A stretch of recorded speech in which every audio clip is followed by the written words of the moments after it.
নমস্কার বন্ধুরা, নতুন একটা ভিডিও নিয়ে আপনাদের সামনে হাজির হয়েছি। এই জিনিসটা কি বুঝতে পারছেন? এটা কিন্তু ভাত দিয়ে তৈরি। দেখে নিশ্চয়ই বোঝা যাচ্ছে না এটা ভাত দিয়ে তৈরি। 5 মিনিটেই এত সুন্দর দুর্দান্ত ভাতের এই স্ন্যাক্স বানানো যায়। তো এই ভাতের স্ন্যাক্স কেমনভাবে বানাতে হয় চলুন আর কথা না বাড়িয়ে দেখে নেওয়া যাক। এখানে আমি 1 বাটি ভাত নিয়েছি। এর মধ্যে দিয়ে দেব স্বাদ মতো লবণ।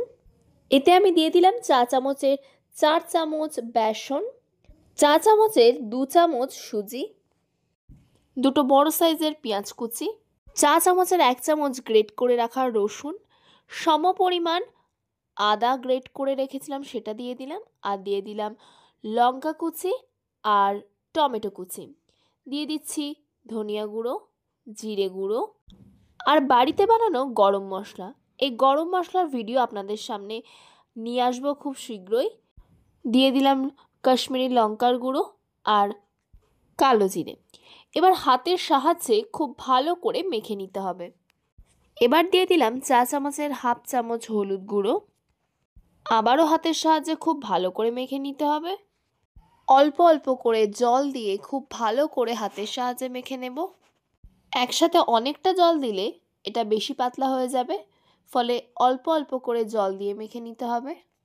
এবার এর থেকে অল্প অল্প করে নিয়ে ভালো করে হাতের সাহায্যে এইভাবে করে একটা যে কোনো শেপ দিয়ে দেবেন।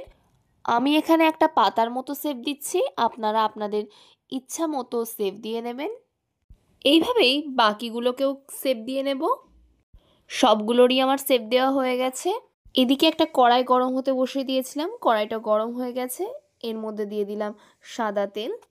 এবার এই তেলের মধ্যে একে একে শেপ দেওয়া ভাতের মিশ্রণটি দিয়ে দেব। এই ঠান্ডায় বাড়িতে বাসি ভাত হয়েছে, পান্তা খেতে পাচ্ছেন না, তাহলে কিন্তু এটা অবশ্যই একবার ট্রাই করে দেখবেন। ভাতও নষ্ট হবে না, আবার পান্তাও খেতে হবে না, আবার একটা দুর্দান্ত স্ন্যাক্সও খাওয়া হয়ে যাবে। তো এইভাবেই সবগুলোকে ভেজে নেব। এটা কিন্তু সবগুলোই ভাজা হয়ে গেছে। খেতে কিন্তু এটা দারুণ লাগে। বাড়িতে ভাত বেশি হলে পান্তা না খেয়ে এটা একবার ট্রাই করে দেখতে পারেন। তো ভিডিওটা কেমন লাগলো কমেন্ট করে জানাতে ভুলবেন না। পরবর্তী ভিডিওতে আপনাদের সাথে আবার দেখা হচ্ছে।